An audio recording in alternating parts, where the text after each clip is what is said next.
Hello and welcome back to Football League World TV. I'm Billy Mulley and today I'm joined by Bournemouth fan Neil Grover for our Bournemouth debate show where we'll be discussing the top 5 Cherry strikers of all time. If you're new and you like what you see today, then please subscribe to Football League World TV and share this video on social media.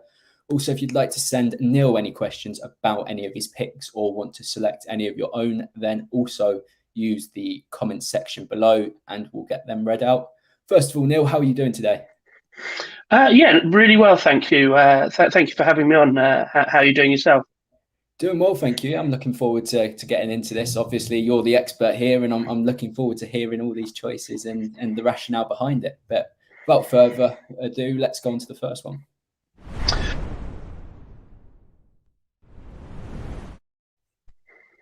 So, Neil, the first selection you put in was Steve Fletcher with over 600 appearances for Bournemouth, a veteran, as we can call it, a long time. That is, I think it was over 15 years. So what exactly draws you to including Fletcher on your list? I mean, he's Mr. Bournemouth, behind Eddie Howe. If you ask most Bournemouth fans to name like a legend of the club, it would probably be Steve Fletcher.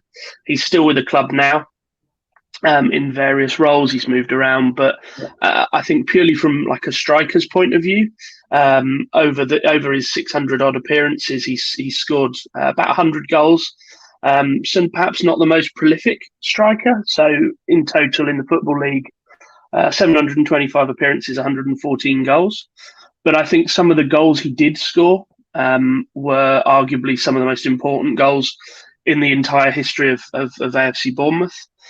He scored the one that you've got, I think, in the thumbnail for this, was sort of the equalising goal, or rather the winning goal for the Grimsby game in the Great Escape, where he very famously sort of took his shirt off and ran more or less in front of the main stand and sort of did, I guess, a similar Hulk sort of celebration before getting mobbed. So that was part of one of our Great Escape seasons, where frankly we were dead and buried. So yeah, he scored that one. He scored in playoff finals.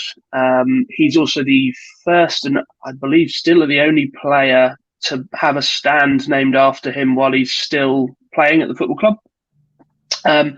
So I mean, this is an absolute legend at Bournemouth, and I've seen him score more than my fair share of goals over the years. As you say, importance of scoring very important goals, which is something that is an excellent trait to have. What else sort of draws you to him? You said he wasn't the most prolific goal scorer, but what else did he bring to his game that sort of brings you to include him in this list? Yeah, so he was kind of, I guess his style of play was more, I guess, your traditional lower league big man striker. So he would play off generally as sort of a small, quick player. But so he would get, I don't have his assist statistics, but I suspect he got quite a few. If it wasn't the assist, it was like the assist, where he would knock the ball down for another player. He was just, by all accounts, an absolute sort of legend in the dressing room as well. And the fact that he's still involved in the club, nearly 10 years after he retired, I think says a lot about his character and his want to be at the club. I think realistically he should have a job for life as long as he wants it at the club. Okay, we'll get on to number 4.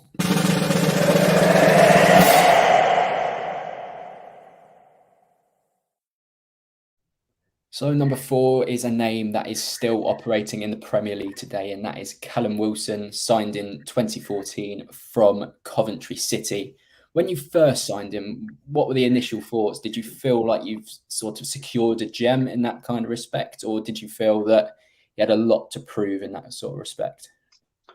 I think fans were cautiously optimistic about the signing. So prior to him joining the club, we'd kind of bounced around between a few strikers in League One and the Championship.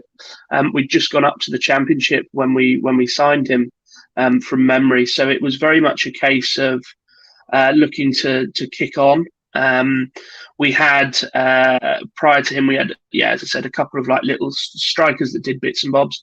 Lewis Grabban, who's still in the Football League with Forest, and he was actually sold in sort of the build up to this transfer. So we sold him for I think it was about £3 million, and then we used that money and flipped it straight to get Wilson. Arguably one of the signings, best signings we've ever made in terms of sort of money in, money out. He scored 61 goals for us on 171 appearances. I can't think of a better, in terms of raw talent and skill, I can't think there's a better striker that we've ever had. He was he is, I should say, very calm up front. If it wasn't for his injuries, I'm under no illusions that he would have got a lot more England caps than he has had. I think he could be about to really, really flourish at Newcastle now as well, with Eddie Howe rumoured to be pretty much going there to follow him up there. So he was one of the players I was really gutted to lose when we went down, but it really wasn't a surprise. He's a Premier League quality striker, and really clinical on his day anyway. As you say there, he's progressed excellently, obviously, from the start into a Championship player, then into a top-end Championship player, furthermore into the Premier League and adapting to the rigours of top-tier football, and then obviously England as well. So what's that? Could you see that in him when he first joined? Could you see that he had the potential to go on to these sort of big stages and continue to impress? Yeah, I mean, literally his first game, we played Huddersfield and he scored 2. Like straight from day one. I think I would be lying if Bournemouth fans in 2014 when he signed. I think Bournemouth fans would be lying if they said they knew a lot about him, unless they had like Coventry links. But I think it was really clear right from game one the sort of quality of player that we'd signed. Really calm on the ball when he went through one-on-one.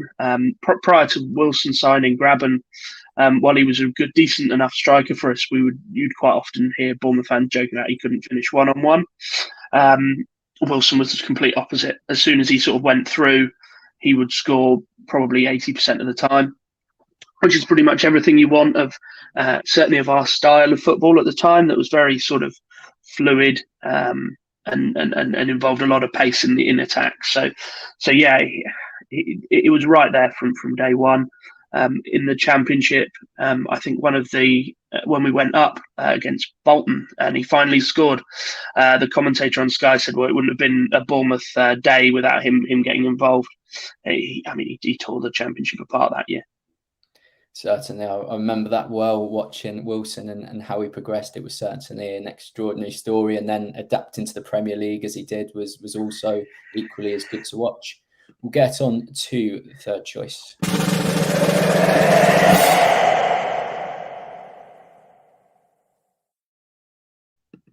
So the third choice is what we can call an EFL veteran, really, and Brett Pitman, born in Jersey, came through the academy at Bournemouth in the latter stages.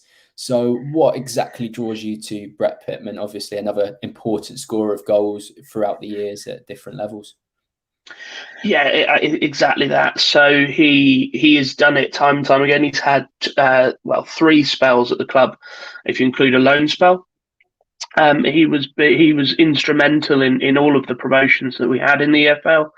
As you said, he came through our academy and sort of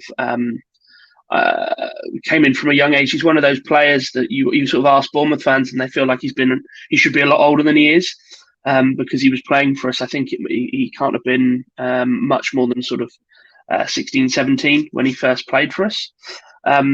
Again, perhaps not the most prolific, but I think he still gets like 1 in 3 for us.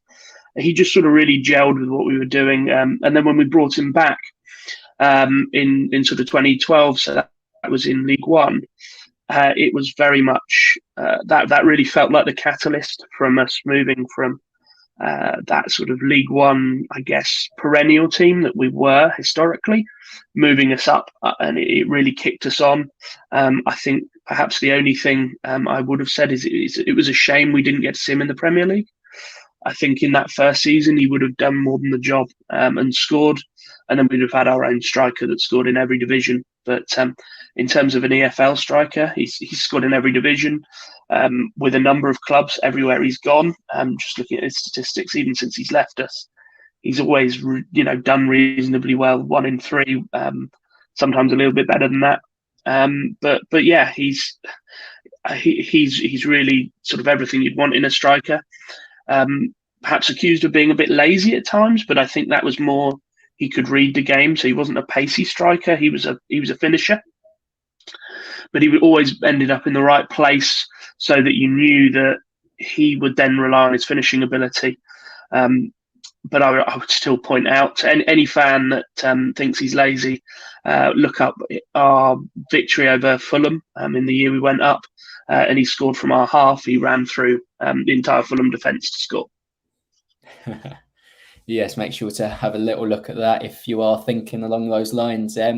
Just looking at Pitman in a little bit more detail, obviously played as sort of the front man by himself, but also partnered up with several players throughout the years. Did you always find him best when he operated next to a strike partner, or do you think it was having sort of those wingers sort of feeding him with that service that seen him thrive the most? Yeah, he wasn't so much a creative forward. Perhaps like Wilson was. It was more he could create something out of nothing at times. Pitman was more that sort of poacher, clinical finisher.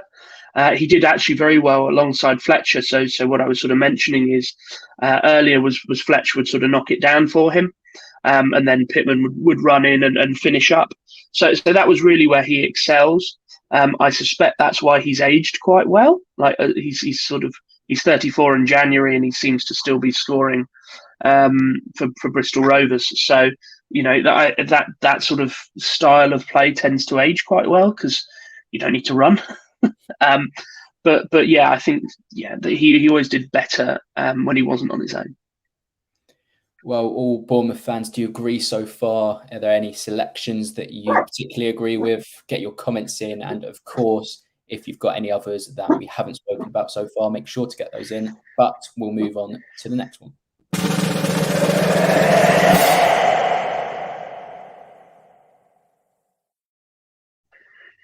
So the next selection is Ted McDougall, a player that obviously was a little bit before our times, but going in Bournemouth history is a player that also scored some very important goals and in that lots of goals, which is why I'm pretty sure he is in your selection there. Yeah, he's sort of the sort of player that some of the older contingent in the Bournemouth fans will sort of go all misty-eyed for. He has the sort of honour, I suppose, of being the only player to score 9 in a proper FA Cup round. So he scored 9 goals in one game against Margate in 1971. As you said, it's well before my time, but yeah. So people often sort of point at that. His goal record was just frankly ridiculous for us in the 70s. So 146 games, 103 goals. Which is just mad. He really, from what I know, he was sort of played off of a chap called Phil Boyer, who I think went on to play for City and was sort of quite well known up the leagues.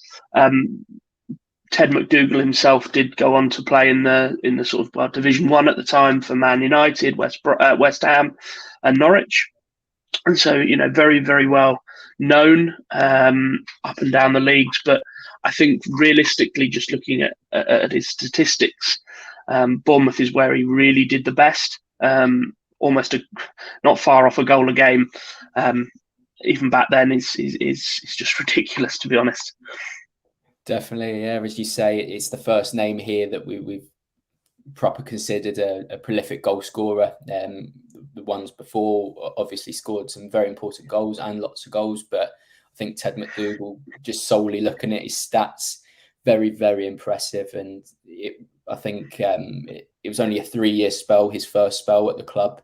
and to score as many goals as he did, to break the 100 mark within that is quite an incredible achievement, really. In terms of comparing them, do you think his style of play, you mentioned it there now, playing off player, do you think that could work in sort of the current environment? If there was a player like McDougall, do you think he'd thrive the way Bournemouth play? I've no doubt. I think if McDougall was to be 20 and in the team now, I'm sure he would do well. Obviously, I can't speak for the style of play back in the 70s, but to score that many goals that quickly, you have to have something special about you. I think it's worth mentioning he sold for, at the time when he left us, he sold for a record for the third division. So that's what League One now. It makes me laugh. £200,000. That was the record in 1972. I suspect it would be a few more noughts after that nowadays. But yeah, I mean, I think any player that can score that quickly would be would do very well. And he scored. I almost forgot. He scored a very spectacular sort of diving header against Villa in the cup as well. That is out there on YouTube. It's sort of, he seemed to just sort of like Superman flying in and put the ball in. So yeah, he scored some spectacular goals as well. They weren't just sort of tap-ins. We'll head into the final choice.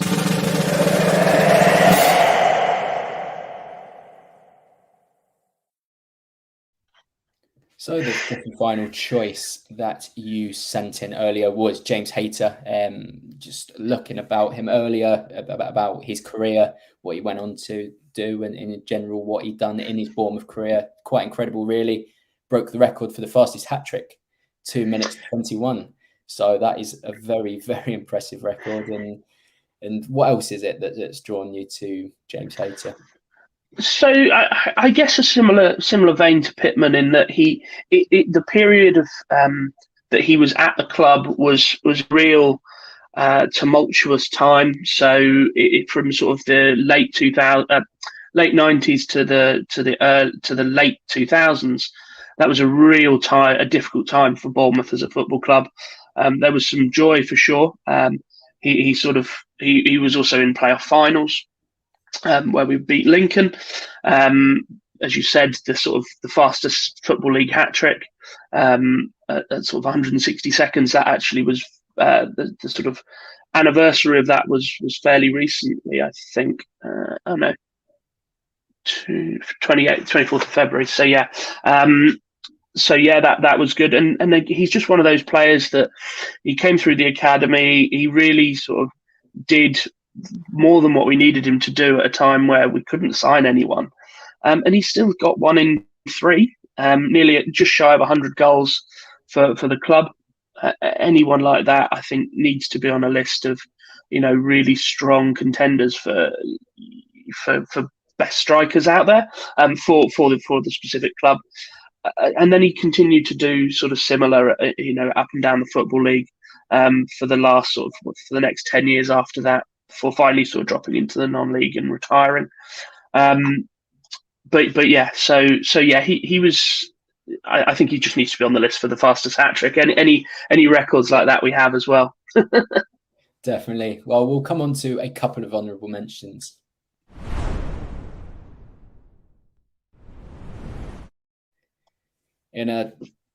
With a club with a lot of history and in so many years, that it's very, very difficult to break it down to 5 strikers. So I'll give you an opportunity here to sort of send out any honourable mentions, players that have maybe just missed out on the cut, having to obviously select just 5. So are there any players that you feel that have been a little bit hard done by, but obviously because of the others that have performed for Bournemouth over the last few, since your existence, really?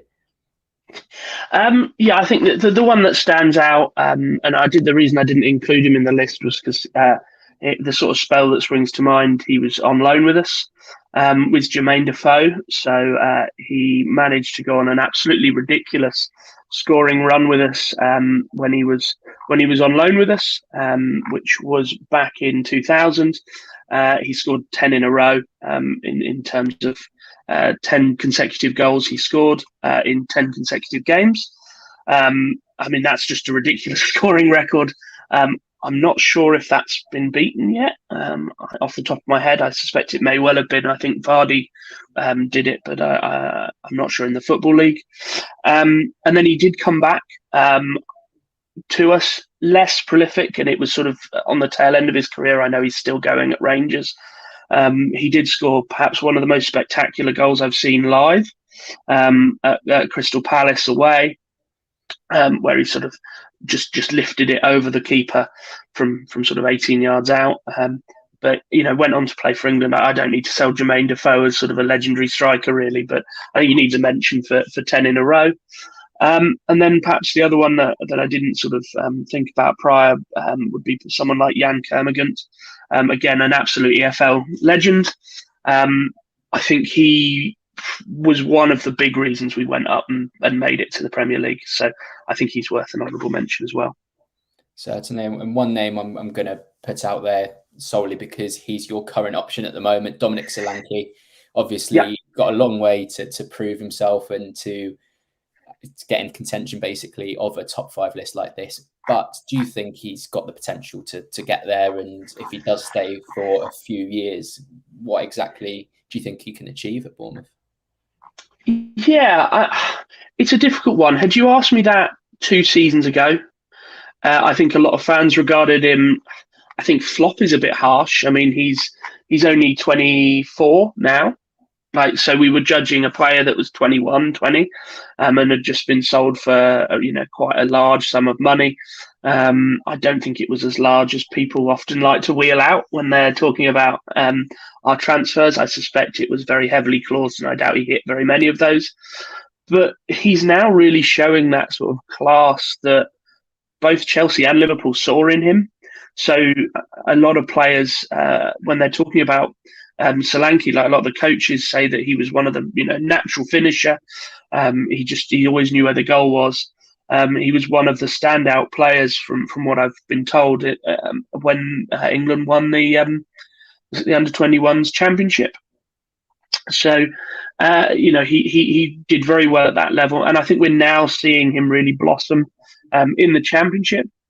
He's on 11 goals from 16 league appearances, which that's not bad going. I think he would be getting a lot more headlines if it wasn't for Mitrovic absolutely just going off.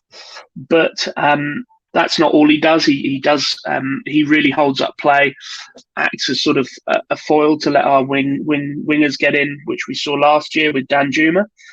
He was sort of really playing off Solanke. So I think he has all of the potential to be a very good Premier League striker. I'm certainly a lot happier with the fee we paid. I mean, it's still going to be out, ridiculous, but I think we're now entering a point where if we were to sell him in January, we would recoup most of that, if not all of that.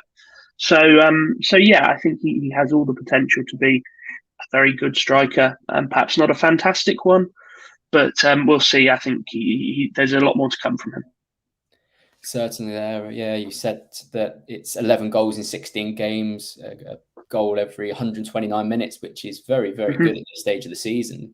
The fact that Mitrovic is making the golden boot seem quite boring this season is not really stopped him, though. He's still plugging away. And I think when you create as many opportunities and sort of get into those good positions, then, yeah, I think he'll continue to thrive and continue to go in the way he's going at the moment. Well, that's all we have time for today. A big thank you to you, Neil, for your insight and your selections today. And if any Cherries fans have enjoyed today, then please feel free to share and to subscribe to Football League World TV. We still have 2 more shows to round off the week. We have the betting show where I'll be joining my colleague Marcus Ali to join Chief Editor Sam Rourke to send in our selections. And we'll also be bringing you our weekend review where Alfie Burns, Adam Jones and Marcus Ali will also be joining. But until then, goodbye and thank you for joining.